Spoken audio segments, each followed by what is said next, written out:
Hujambo na karibu tena mtazamaji wa The World News katika kipindi hiki cha ulimwengu wa siasa. Naitwa Adam Hussein. Mnamo siku ya Ijumaa ya wiki hii, mwanamama Maria Corina alitangazwa na kamati ya tuzo ya Nobel kwamba yeye ndiye mshindi, akiwashinda baadhi ya viongozi mashuhuri akiwemo Rais wa Marekani Donald Trump ambaye ameipambania tuzo hiyo kwa muda mrefu, huku akisema mara kwa mara kwamba anastahili kupewa tuzo hiyo ya amani ya Nobel. Lakini kwa nini Rais wa Marekani Donald Trump ameikosa tuzo hii?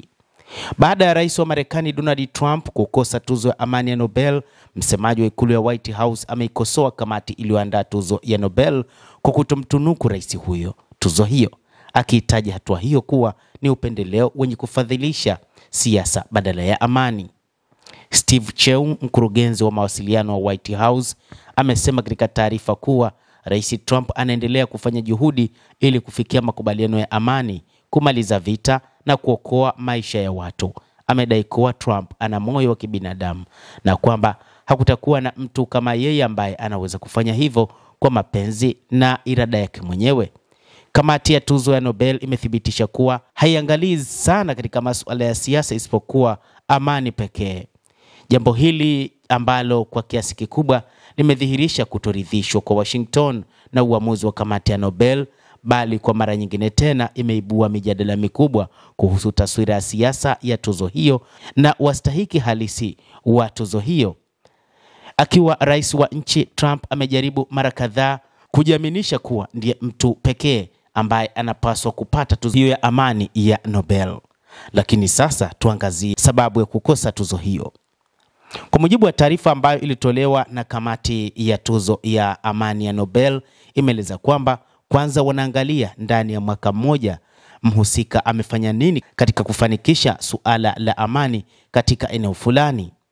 Hata hivyo, tangu aingie madarakani na kuanza kupambana juu ya kumaliza baadhi ya vita alivyodai kwamba sasa vimefikia vita 8, haukufika mwaka tangu aingie madarakani.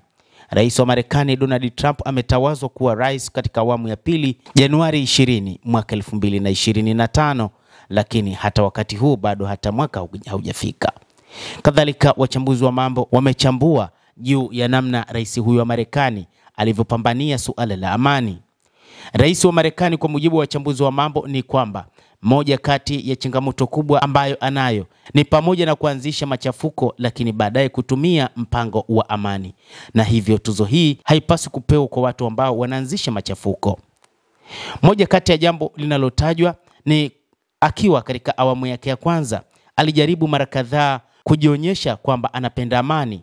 Hata hivyo, vitendo kama kuuliwa kigaidi kwa kamanda wa Iran Qasem Soleimani mwezi Januari mwaka 2020, mauaji yaliyoisukuma eneo la Asia Magharibi katika ukingo wa vita, lakini kuifunga njia ya diplomasia kufuatia kuiondoa Marekani katika upande mmoja katika makubaliano ya nyuklia ya JCPOA na kuhamishia ubalozi wa Marekani huko Baitul Muqaddas, jambo lililochochea ghadhabu za ulimwengu wa Kiislamu na kuunga mkono bila masharti muungano wa Saudia dhidi ya Yemen katika muhula wake wa kwanza wa urais. Yote haya yamedhihirisha mwenendo usiokuwa na uhusiano wowote na suala la amani, lakini kuchafua amani.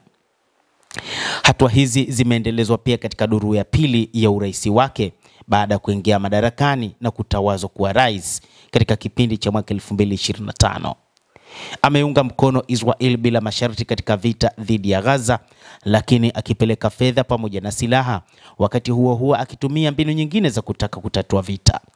Hii inamaanisha kwamba rais huyo ameendeleza vita na kutaka kuvitatua ili ionekane kwamba yeye ndiye mtatuzi wa vita hivyo alivyovipa kipaumbele na kusaidia upande mmoja wa Israel. Mashambulizi makubwa ya anga dhidi ya Yemen kwa shabaha ya kuhami utawala wa Israel, kutekeleza mashambulizi dhidi ya vituo vya nyuklia vya Iran kwa ushirikiano na utawala wa Israel.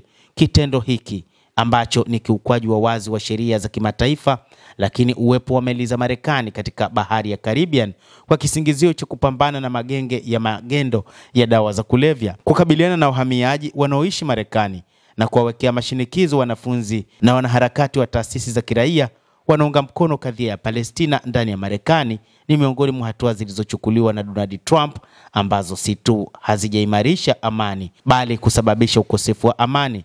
vitendo ambavyo vinakinzana wazi na lengo ya tuzo ya amani ya Nobel. Nina Greger, mkuu wa taasisi ya utafiti ya amani ya Oslo, amesema kuhusiana na suala hili kwamba orodha ya vitendo vya Donald Trump ambavyo haviendani na malengo ya tuzo ya amani ya Nobel ni ndefu sana. Trump ameiondoa Marekani katika taasisi ya mikataba ya pande kadhaa za kimataifa na akaanzisha vita vya kibiashara dhidi ya washirika na maadui wa Marekani, na ametishia kuitoa Greenland kutoka Denmark, lakini alituma askari wa gadi ya taifa katika miji mbalimbali ya Marekani na kushambulia uhuru wa vyuo vikuu na uhuru wa kujieleza. Pamoja na hayo yote, Trump alitamani sana kutunukiwa tuzo hiyo. Mashinikizo yake ya kutunukiwa tuzo ya Nobel yalitokana na matamanio binafsi na ya hamu yake kubwa ya kupata umaarufu badala ya kutatua changamoto za kibinadamu. Katika hatua zake wakati wa uchaguzi wa jumbe zake anazotuma katika mitandao ya kijamii, hasa ukurasa wake wa Truth Social, Trump amejiarifisha mara kadhaa kama mleta amani mkuu na hata kutaka hadharani kamati ya tuzo ya Nobel imteue kuwa yeye ndiye mshindi wa tuzo hiyo. Kuhusiana na hili, hata baadhi ya vyombo vya habari vya kihafidhina vilianzisha kampeni za kumuunga mkono juu katika ugombea wake urais, na serikali za Marekani kuendesha kampeni kubwa za lobby za ushawishi kushinda tuzo hiyo. Kamati ya Nobel imepinga mashinikizo hayo yote katika hatua mahususi. Ingawa tuzo ya amani ya Nobel huko nyuma ilifanya chaguzi zilizoibua mijadala na ukosoaji mkubwa, kuanzishwa kwa Kissinger hadi Umoja wa Ulaya, lakini kwa upande wa Trump mipango ya kimaadili na kisiasa ilikuwa kwamba kama Donald Trump angetangazwa mshindi, hatua hiyo ingehesabiwa kuwa sawa na kusambaratika kikamilifu juu ya tuzo hiyo.